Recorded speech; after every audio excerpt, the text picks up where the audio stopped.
বিদায় হজের দিন আল্লাহ নবী সাহাবাদেরকে বললেন, আইয়ু ইয়াউমিন হাযা, আজকে কোন দিন? সাহাবারা বলো। সাহাবারা জবাব দিলেন, ইয়াউমুন হারাম, আজকে সম্মানিত দিন।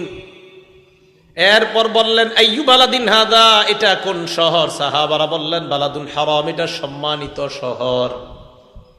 3 নম্বর প্রশ্ন করলেন, আইয়ু শাহরিন হাযা, এটা কোন মাস? সাহাবারা বললেন, শাহরুল হারাম, এটা সম্মানিত মাস।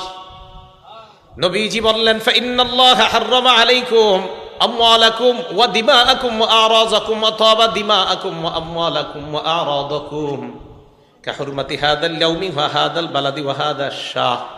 নবীজি বললেন, আজকের দিন যেমন সম্মানিত, এই মাস যেমন সম্মানিত, এই শহর যেমন সম্মানিত, আল্লাহ পাক রব্বুল আলামিন তেমনি ভাবে এক মুসলমানের রক্ত, এক মুসলমানের সম্পদ, এক মুসলমানের ইজ্জত অন্য মুসলমানের জন্য হারাম তথা